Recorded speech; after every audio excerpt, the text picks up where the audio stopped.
Good afternoon, ladies and gentlemen, and welcome to this Just Drink's annual presentation at the London International Wine Fair, in which we consider the results of our State of the Nation survey of the UK's wine market in 2012. There's a slight departure to proceedings this year as, for the first time, we're joined by a global audience live who are listening in to this afternoon's seminar online. We welcome listeners from as far afield as Spain, Canada, and South Africa to our live webinar. One thing that hasn't changed this year is the high caliber of panel we have for you today. So please welcome our willing victims: Sue Birch, CEO of Wines of South Africa; Simon Doyle, Concha y Toro's Commercial Director for the UK; European General Manager at Accolade Wines, James Lusada; and the author of the report we will be discussing, Richard Woodard. So, to the survey. The format remains as it has been in the 6 years that we've been running this survey. Last month, we sent out a questionnaire containing 17 questions that looked at what we believe are the hot topics concerning those operating in the off-premise wine trade in the UK. We also invited responses via the Just Drinks website, and we got 86 responses. Over the next 45 minutes, we'll look at 6 of the questions with our panel before opening it up to our audience both here and online. This year's survey has been set against a pretty bleak backdrop. A buying culture driven by promotions, coupled with continuing retailer consolidation, has made the trading environment a tough one in recent years. Add in the continuing economic gloom and the government's desire to combat alcohol abuse, and the perfect storm cliché demands an airing. That said, there are still rays of sunshine. Wine is firmly entrenched in the UK's drinking culture, and the size of the market is nothing to be sniffed at.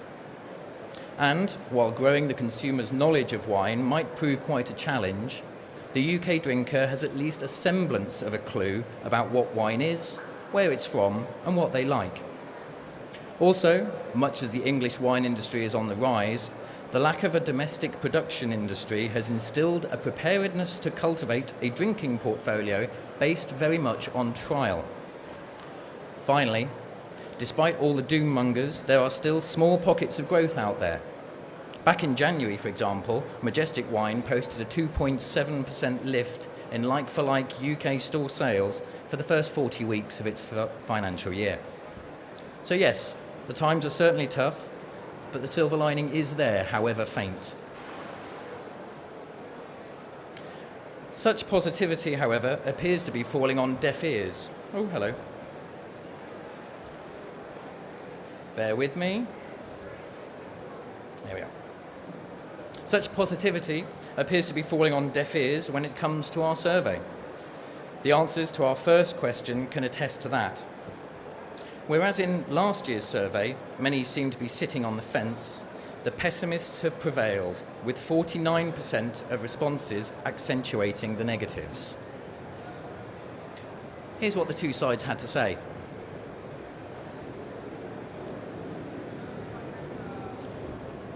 Simon Thomas, incidentally, is set to leave Pernod Ricard UK soon, although I'm assured it is not because of the state of the UK's wine market.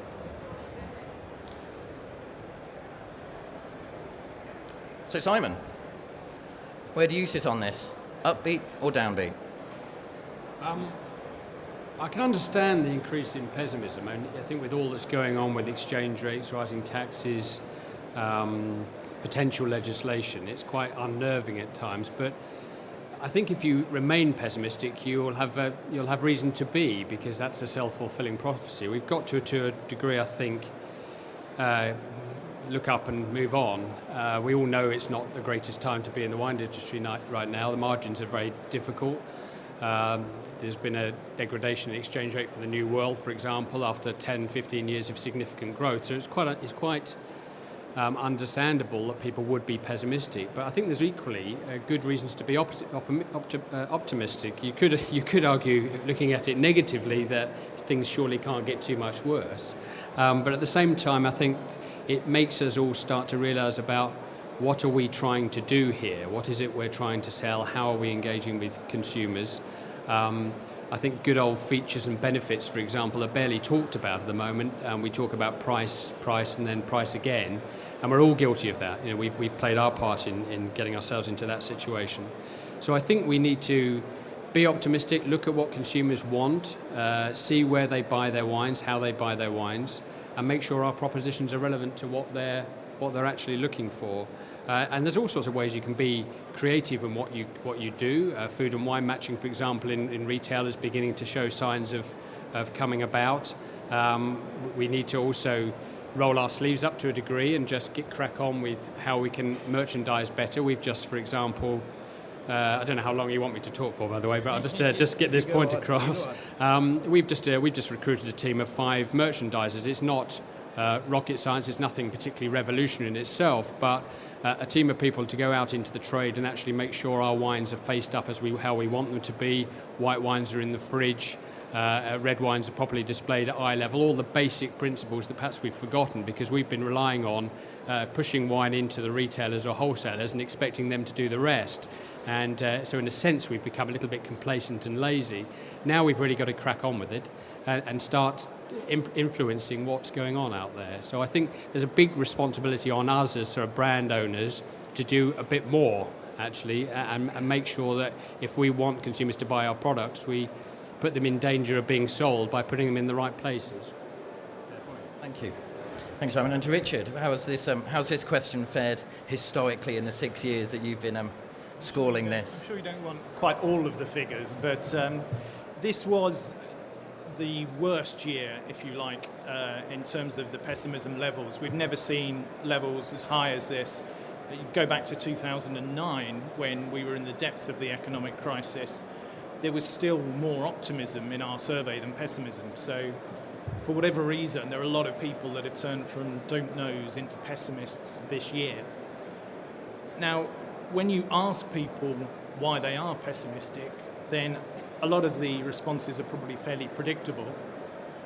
And they're a combination of, I think, long-term market factors that have been with us since long before this report started in 2007, and some more recent developments as well. So in the longer term, it's the pricing culture, it's discounts, promotions, this impression that we've created a generation of consumers now who are promotion junkies and buy on price rather than anything else.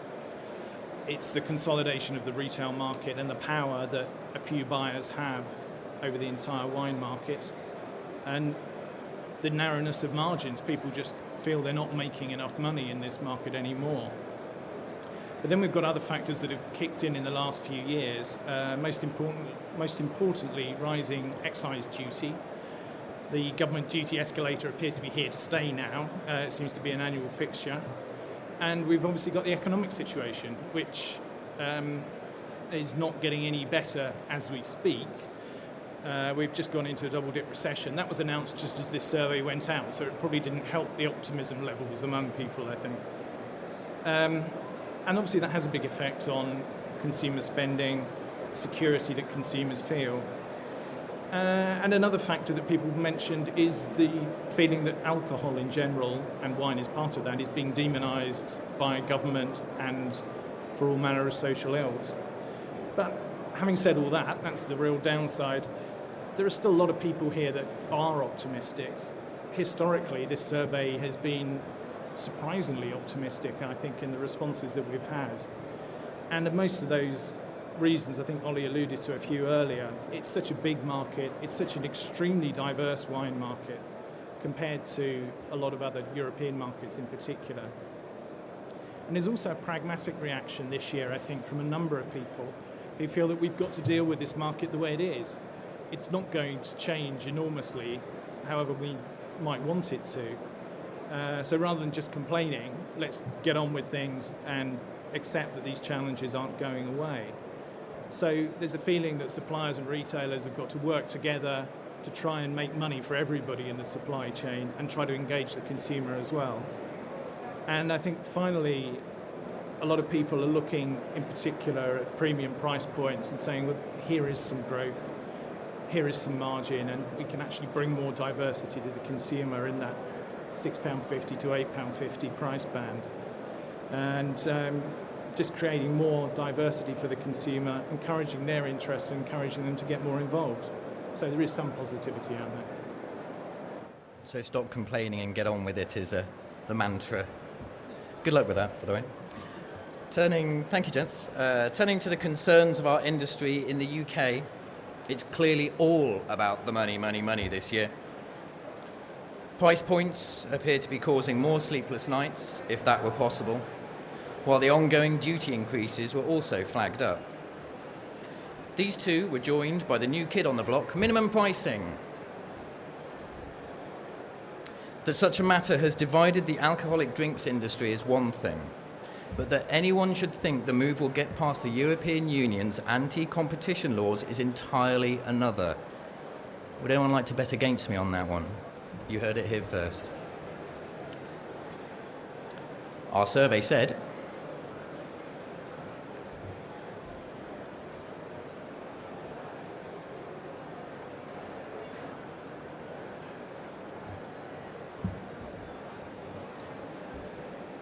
so. To James,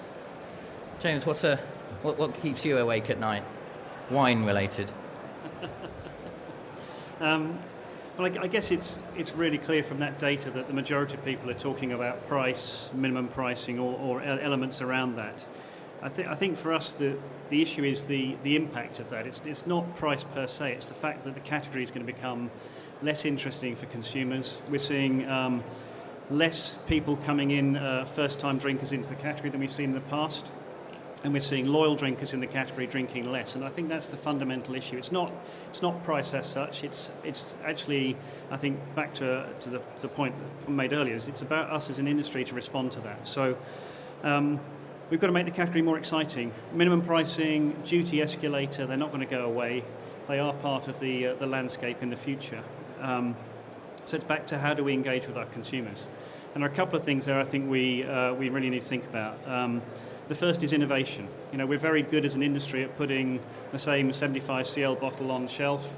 It looks the same, it doesn't stand out any differently, and we expect the consumers to be excited by that. And I think the onus on us as producers and suppliers is to do something different or build some more excitement in the category.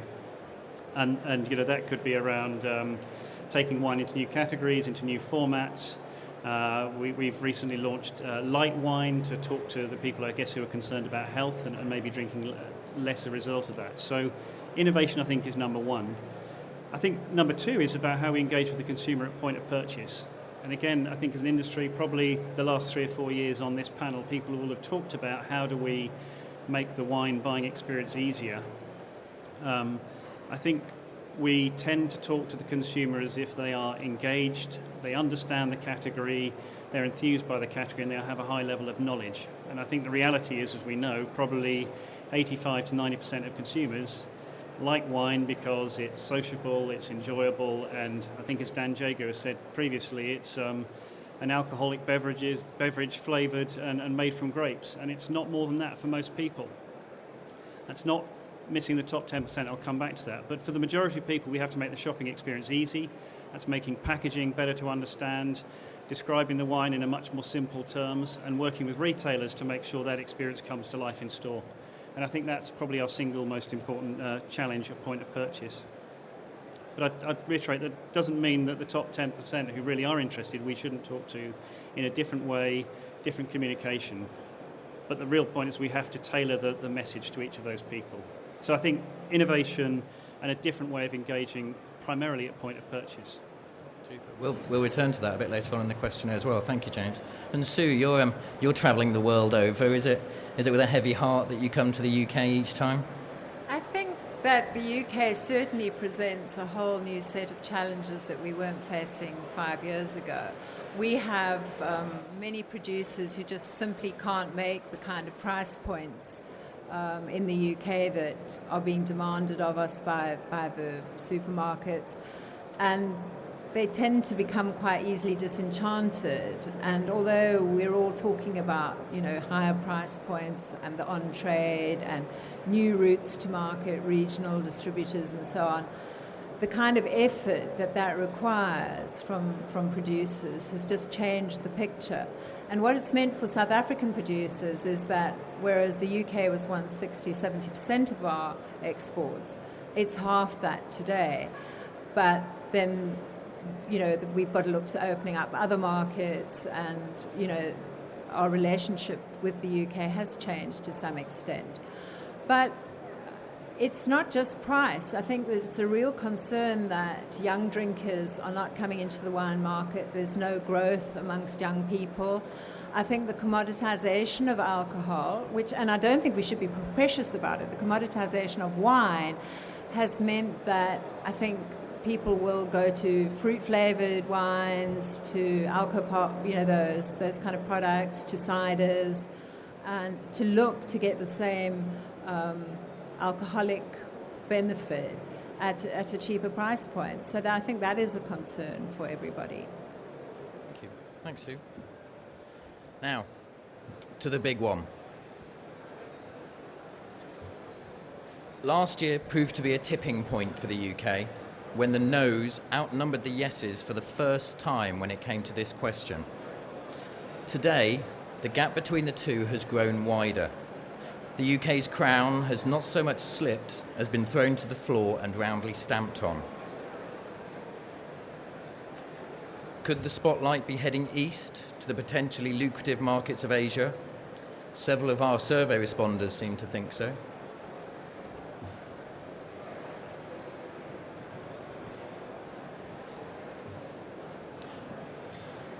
So, Sue, is it fair to say that the UK isn't what it was for South African wine producers? I think so. It's always going to be an important market, but in terms of the most exciting markets, if you look at innovation, I think there are very exciting things happening in the States. They've got brands like Cupcake, Jam Jar, all sorts of new ideas to engage with young consumers.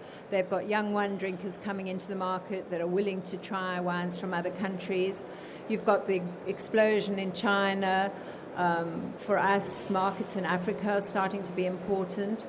And then the rest of the BRIC countries, Brazil and Russia in particular, I think are increasingly of interest to wine producers. Just out of interest, which is the most dynamic market in your opinion? It depends what you mean by dynamic. I mean, in terms of volume, obviously it's got to be China. I mean, the potential growth is just, incredible, and what's happening and the prices and so on. But in terms of product innovation, I would say the States. Yeah. And just James, very quickly, I wanted to ask you, where does the UK rate in your sort of top 5 European markets?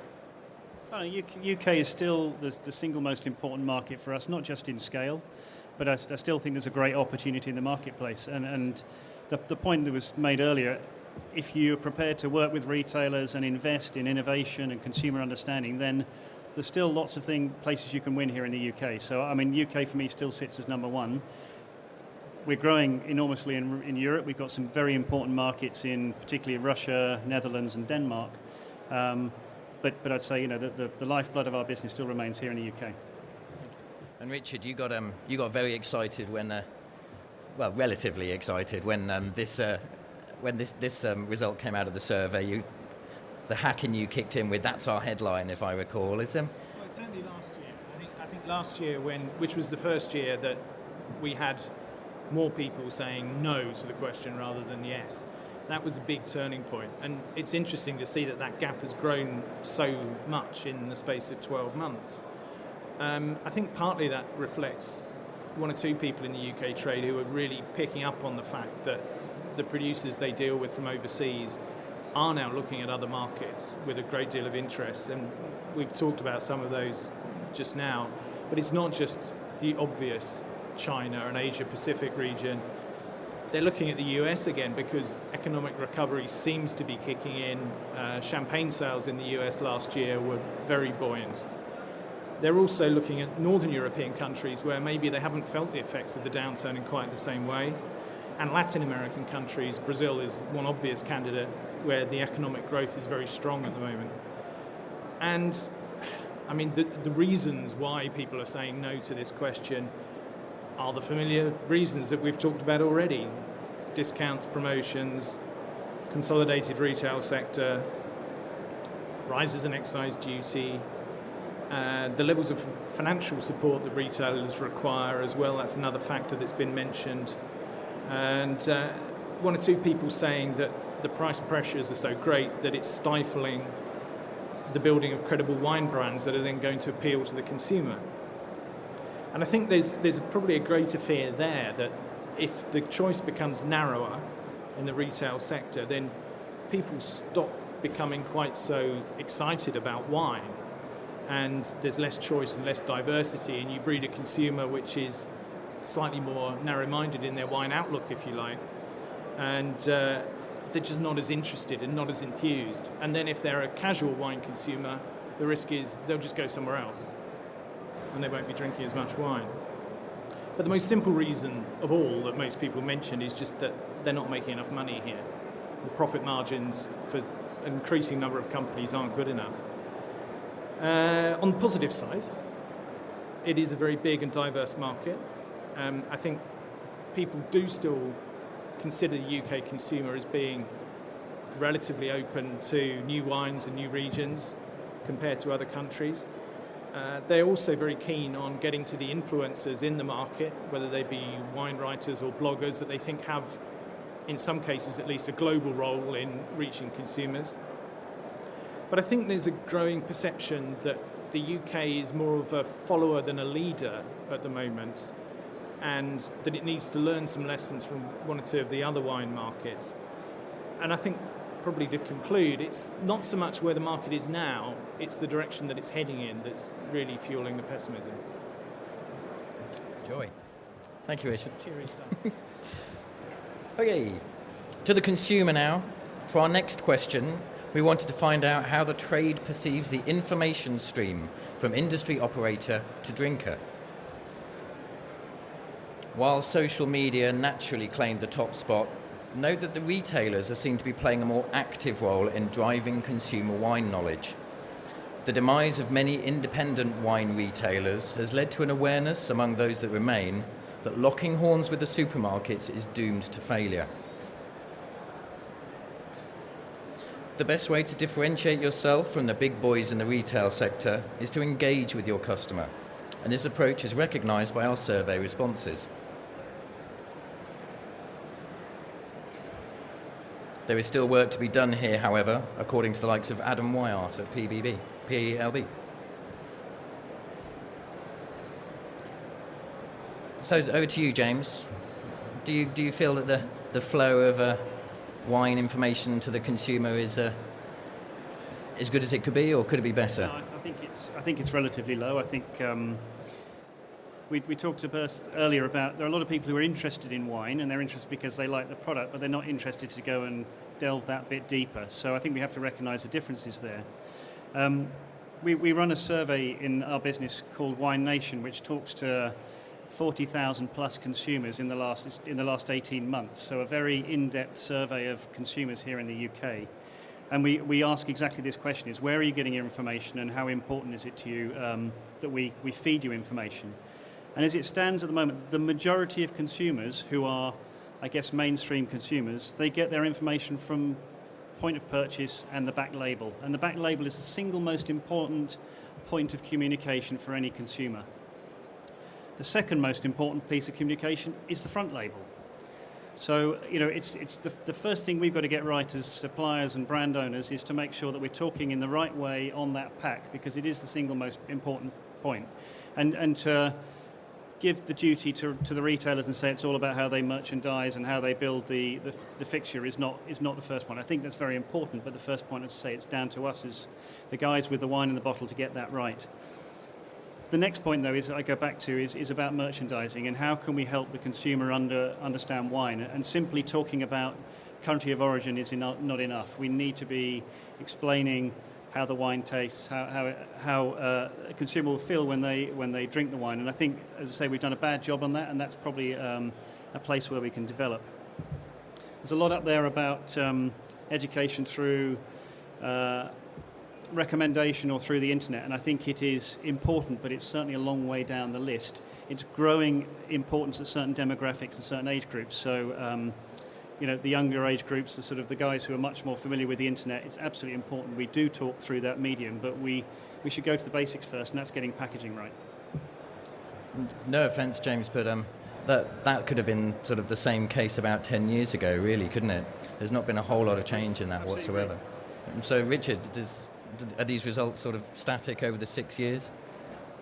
Not altogether static. I think the influence of point of sale is something that's actually come and gone a little bit. We've only asked this question for 3 years, so we don't have a full history, if you like. But I think this year, what I noticed really more broadly in the survey is that there seems to be a greater concern about how we are, or even if we are, engaging consumers on the subject of wine, and ways in which this should be done, whether it's product innovation, improving this information flow, particularly at point of sale, as James has said, and then greater and smarter use of the internet and social media. I mean, everybody talks about social media, but looking at the results of this survey, there's going to be an awful lot of people that are doing it with no clear idea of quite why or how they should be doing it. They're just doing it because everybody else is. And they also don't seem to know what the benefits are. So, that I think it's very much work in progress as far as that side of things is concerned. One thing that has changed over the history of this is the attitude to the traditional newspaper wine column.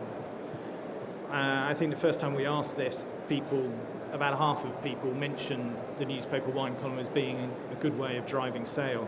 That's gone down to 22% this year, and I think it's a number of factors. Newspapers are selling fewer copies. There's less space in them for wine in the first place. And I have to say, a few of our respondents have been quite negative about what there is out there, saying that it hasn't developed, it hasn't evolved, and it's just not terribly interesting. It's a bit boring and it's a bit out of touch with consumers. So that's not a particularly positive thing. Magazine wine coverage is obviously quite limited, and I think if we're talking about specialist coverage, then there's a feeling that that's preaching to the converted anyway. It deals with James's top 10% perhaps, but it's not dealing with the more casually engaged consumer. But there has been a big increase this year in people talking about point of sale, supermarkets, independent retailers, and the importance of getting that right.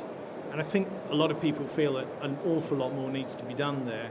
There was a bit of praise for independent retailers working with their suppliers, getting people in to do tastings and tutored masterclasses. I think infotainment was the word that was used earlier. And just, again, driving that enthusiasm for the consumer. But and in terms of how people try to influence that information flow, you get some people saying we do a bit of everything. We try to use print media, we use social media, we do events, we do tastings. But I think the events and tastings in particular got a positive press. They're quite labour intensive, obviously, and take a lot of time. And they're only reaching a very limited number of people, but it's a very direct way of communicating with your consumer. And again, a great way of driving enthusiasm. So that's one positive note, anyway. You finished on a positive note there. It happens. And so, fair enough, predictably, to social media. In almost all of our previous surveys, dating back to 2006, observers claimed that social media was the way forward, affording companies the luxury to speak to customers directly. Today, we're still hearing the same buzz about the likes of Facebook, Twitter, et al. What surprised me this year, however, was that more than a third of responses, that's 34%, do not rate social media as either essential or very important. Has the bubble burst? Or has the industry chosen not to grasp the concept of social media?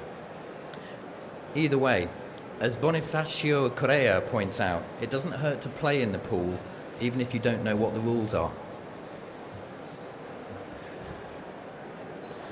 So, to Simon, do you understand all this newfangled social media stuff? Well, because there's people listening, I'll say yes. But it is a complex area. There's no doubt about that. I mean, it's relevant. I think it's having its role is growing. Obviously, we're seeing much more of it. I think there was a danger that people saw it as a bit of a magic wand and that it was a way of communicating with a mass audience at no great cost, but I think perhaps it's been misunderstood, misused, whatever. You really have to see it, I think, and it's not nothing new. Other people have said it. It's part of a package. It's one of the many tools in the toolbox of engaging consumers. And there's a view also, I think, that rather than using it to broadcast to potential consumers, or you should use it to engage and perhaps listen more. So use it as a bit of a sounding board. Use people to help broadcast themselves what they feel about your product and your brands. But certainly where you do use it, you need to use it in a very engaging way. It needs to be a relationship rather than some kind of patronising broadcast on what you think consumers should believe about your products. We've done a couple of campaigns recently with Isla Negra, inspired by the coast, where consumers were encouraged to take photographs of their coastal holidays, and they contributed, and then we got a very, very big kind of dialogue going at a relatively low cost. And we've just launched a Casillero Facebook campaign, but even that, we talk about Facebook in the last couple of days, people start to think, well, what's the future there? The share price has just plummeted because it turns out consumers are not actually engaging with media so much on Facebook as people thought. So a lot of spend is going into Facebook. It's been overvalued, and I think there's a danger that we all pile into this thinking it's going to be the resolution we all need, when that's just not the case. So I think so long as it's put in perspective and used in the right way and respected, then I think it can be of great use, but it's not on its own going to solve communication challenges that we've all got. And Sue, I know you use Twitter. In fact, I got an exclusive news story from you a few weeks back, so thank you for that. Is that obviously I'm a big fan of it as a result. Are you? I think that it's vital. I mean, social media is of critical importance, but I think the majority of producers are absolutely dead awful at it. They really are shocking, and they use it completely incorrectly, and they measure their success not in terms of the results, but in terms of how many people are following them, and people are following them because they're following them, and nobody's focused. So I think it's critical, and I believe that you can do really exciting things cost effectively with it. We work with minute budgets. We have to use social media because it's the most cost effective way we can communicate with the target audiences. And as a generic body, it enables us to get out positive messages out to South Africa, to key influencers. But it's not just Twitter. It's you've got to do, and this is the problem, because it has to be done by someone senior who's got insight, who's a real person. It's a waste of time getting in my opinion, an agency to do the work for you, because they don't live and breathe your business. And they don't see the funny thing that's just happened this minute that would actually your consumers would love to hear about. So I think that it takes a lot of senior executive time to do it well. And you've got a blog, you've got a Twitter, and now you have to Pinterest as well. And so you have to go on. But you have to know why you're doing it. And you have to judge the results not on just absolute numbers, but on, are those people converting to sales? Are they being your buyers? What kind of interaction are you having with them? But certainly, I mean, there's so many great stories around Facebook. And I think the other thing that we're forgetting is that consumers today don't have time to read. So what they've got time for is to watch a 1-minute video. And, we're not using videos enough on our websites, and we're not using videos enough through Twitter, and driving people to short, fun videos. They don't have to be professionally made. Producers don't expect that. I mean, consumers don't expect, really amazing, glitzy videos that have been produced by advertising agency and cost an absolute fortune. But if you point a camera at your winemaker and he cracks a silly joke, and you put it on your website, and you do that continuously, you start to build a relationship with your customers at very little cost. Just time. Just time. Okay, so we are here at the end at our final question this afternoon, and we're looking to the future and an ideal world. The usual suspects appear once again here, discounting, naturally, the power of the multiples, obviously. but I must admit to being slightly depressed that our industry is still dissatisfied with the lack of education of and communication with the consumer. Education has been a moan for as long as I've been at Just Drinks, and that's 9 years, and I'm pretty sure it was a moan before I came along. That said, Anne Burchett, I feel, may be onto something here. I can't think of an industry that is so quick to beat itself up and give itself a hard time. The wine trade and the broader alcoholic drinks trade has so many battles to fight. But Anne is right, don't give yourself too much of a hard time all the time. So Simon, you operate solely in the UK here. What would you change in the morning if I gave you a wand? Well, I have an agenda, and it's that we should we should view the role of brands in a slightly more respectful way than perhaps we have in the past. I think as an industry, one of the reasons we've ended up talking about price more than features and benefits is that we've got sucked into driving volume for the sake of volume.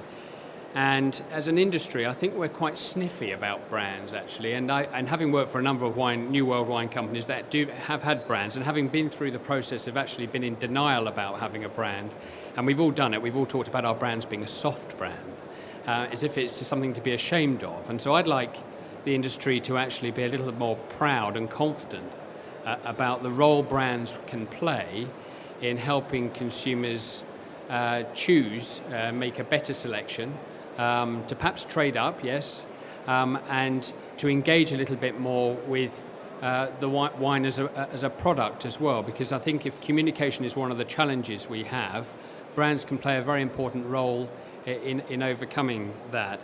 I'd also like to see us be a little bit more creative. I think somebody else has talked about this, James talked about this, is at the point of sale as well, because most people are making their decision once they're in the wine aisle. They go in there knowing they want wine, they probably haven't thought much further than that.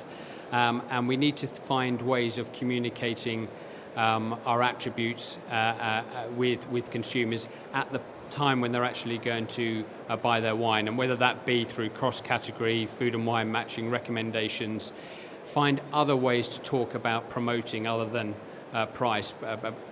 Promotion has almost become about price when really there are many other ways you can push your product. So I'd ask for a bit more of a charitable view on the role the brands can play in developing this market for the future. Thank you, Simon. And James, you're saying that the UK is the biggest and most important market for Accolade. What would you in the European business in Europe? Yeah. So what would you like to change here that would keep it number one? It's a very obvious thing to say, but and I guess it would come out every year for the last 3 or 4 years. The duty burden on our industry is incredibly large and set to grow in the coming years. And I'm sure you're all familiar with the numbers, but just to remind you, in 2008, duty was £17.50 a case. It's now £22.80. It's a 30% increase in duty in 4 years.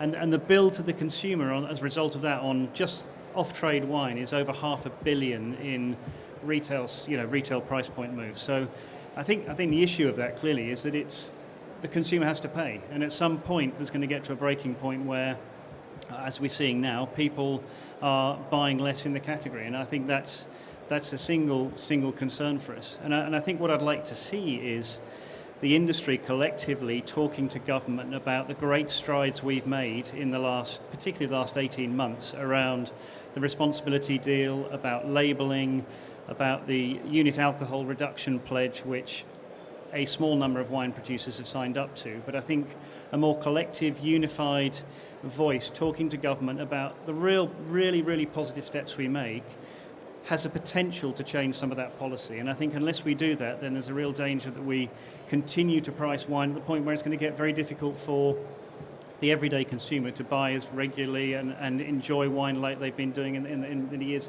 gone by. And if we don't have people coming in, then we don't have people progressing up to higher price points and becoming more engaged in the category. And I think there's a danger that we limit the number of people coming in, and that for me is the area we've got to address. The worry is, of course, that each time the prices go up of what's already in the wine category, there are wines coming from other markets and other suppliers that are happy to step in, aren't there? Is that Is that a never-ending situation, or is that going to... I mean, I think there are always people prepared to come in at the bottom end, but we are seeing average prices going up. So the average price of wine we saw, I think, now is over £5, and 3 years ago it was £4. We never thought it would get beyond that. So, I mean, yes, there are always people coming in to make a quick buck and at the low end, but that's never going to go away. I think what's going to go away is the people who come in and drink a bottle of wine on a casual event once a week, twice a week, 3 times a week, and that's the risk. The scale of this business will be much, much smaller in the future. Thank you, James. So, there we have it. As we are all well aware, the UK remains a market with many challenges. Are these hurdles growing ever more surmountable? Or are there just more of them to navigate? We'd love to hear your thoughts, and our panel is here to answer your questions. We also welcome comments and questions from our webinar attendees. It's over to you. Might I ask that you raise your hand and we'll get a microphone to you. For the sake of our webinar listeners, could you state your name and company first, please? Any questions?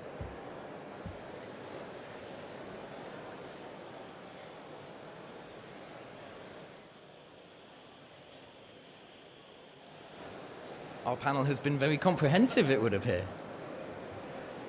Oh, we have one question in the far left corner. I just wondered if there were any categories outside of wine where the panel felt they were communicating effectively with the consumer.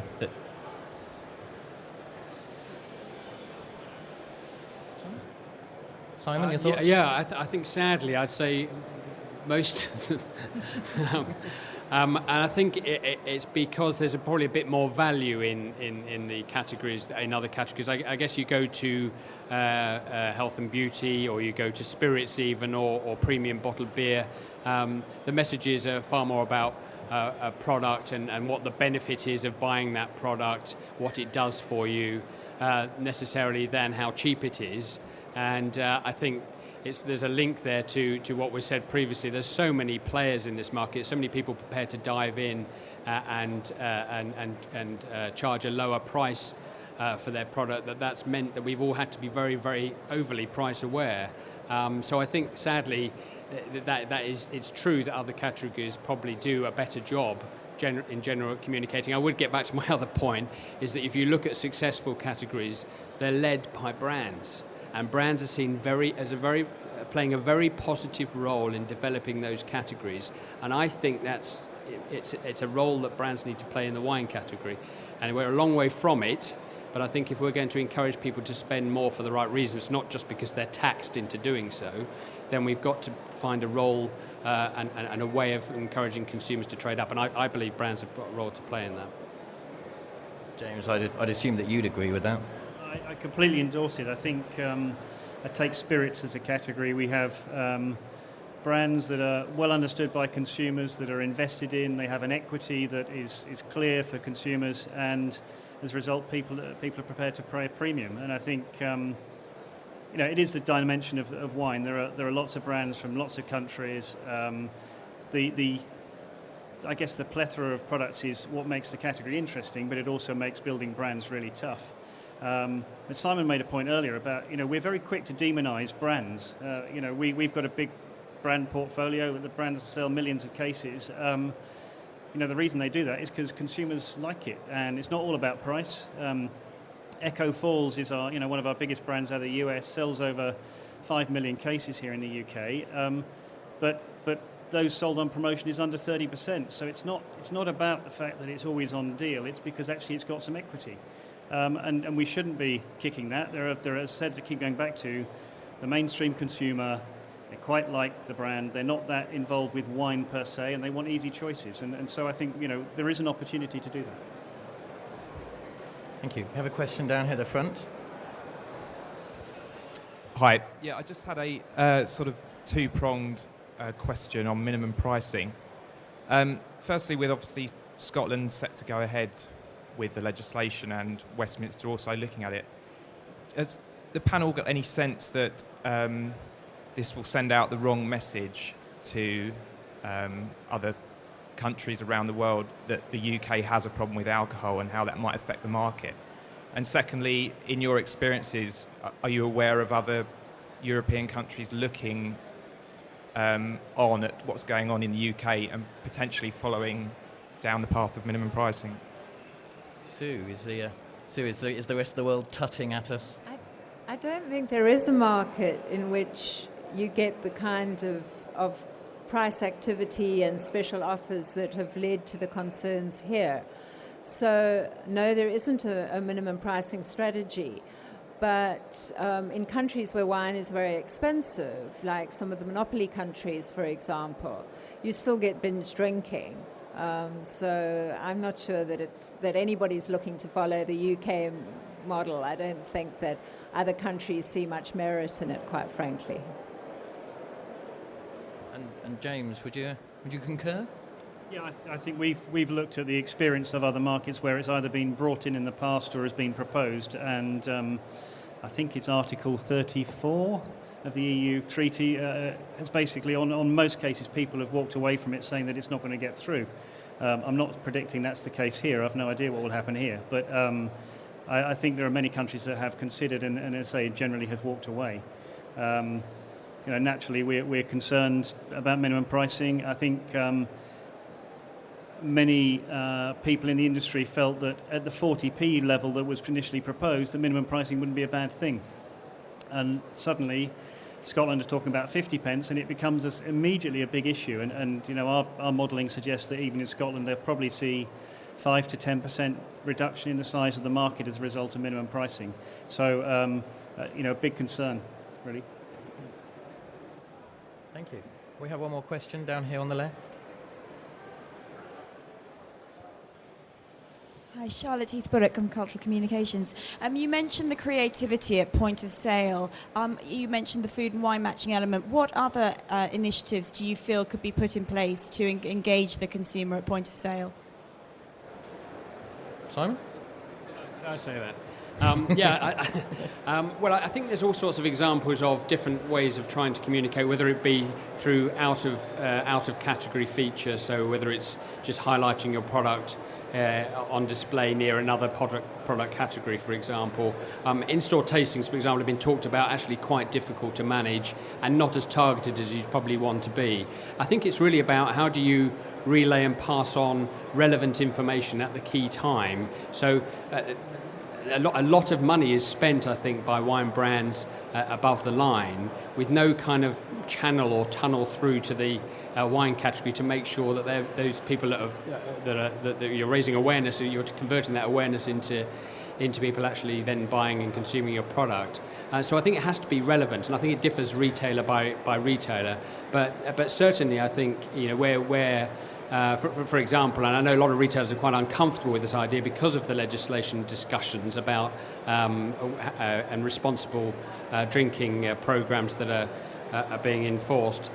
People don't feel that confident about putting wine outside of the category because they're seen to be promoting unnecessarily. But, for example, you could have an Argentinian Malbec campaign with in the butchery counter, for example. So those sort of things, just making them relevant to the point where people are actually making the decision. That's the key thing. I mean, I've seen lots of really, really great ideas, but they're almost held back because instead of being allowed to put that idea into practice, you have to support it with a massive price reduction, which completely undermines the whole purpose of doing it in the first place. So, and I can understand that because if you're a retail buyer, for example, you've got to make sure that shelf space rotates and creates the turnover that you're charged with delivering. So it's a risk, if you like, to try something different. But we need to take some risk collectively, otherwise we're never going to find out whether the consumer is prepared to pay more for positive reasons. Thank you, Simon. I have one question down here at the front. Bear with us.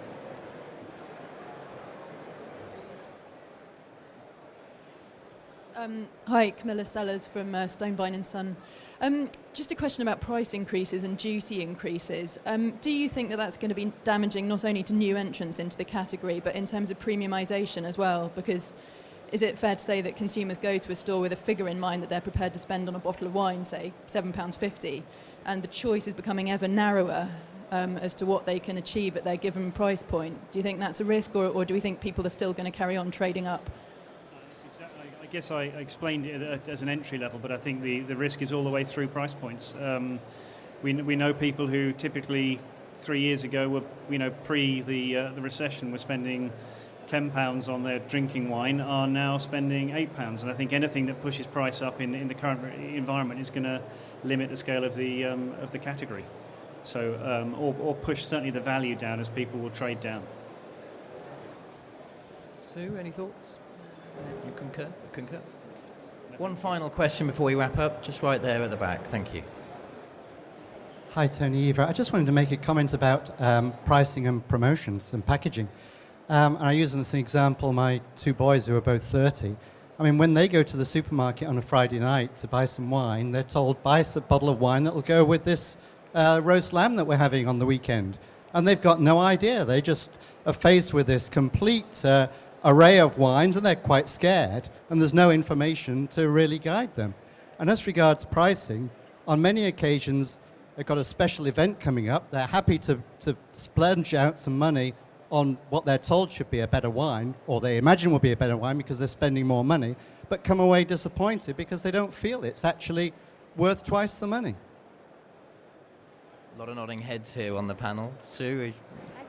I think the way we merchandise wine is problematical, and what people want is a recommendation. They haven't got time to stand and study millions of back labels and front labels and try and work out which is best. They'd like a simple recommendation that this is an easy drinking, lovely red wine, good quality, and it's great with your roast for the weekend. That's what they want to know.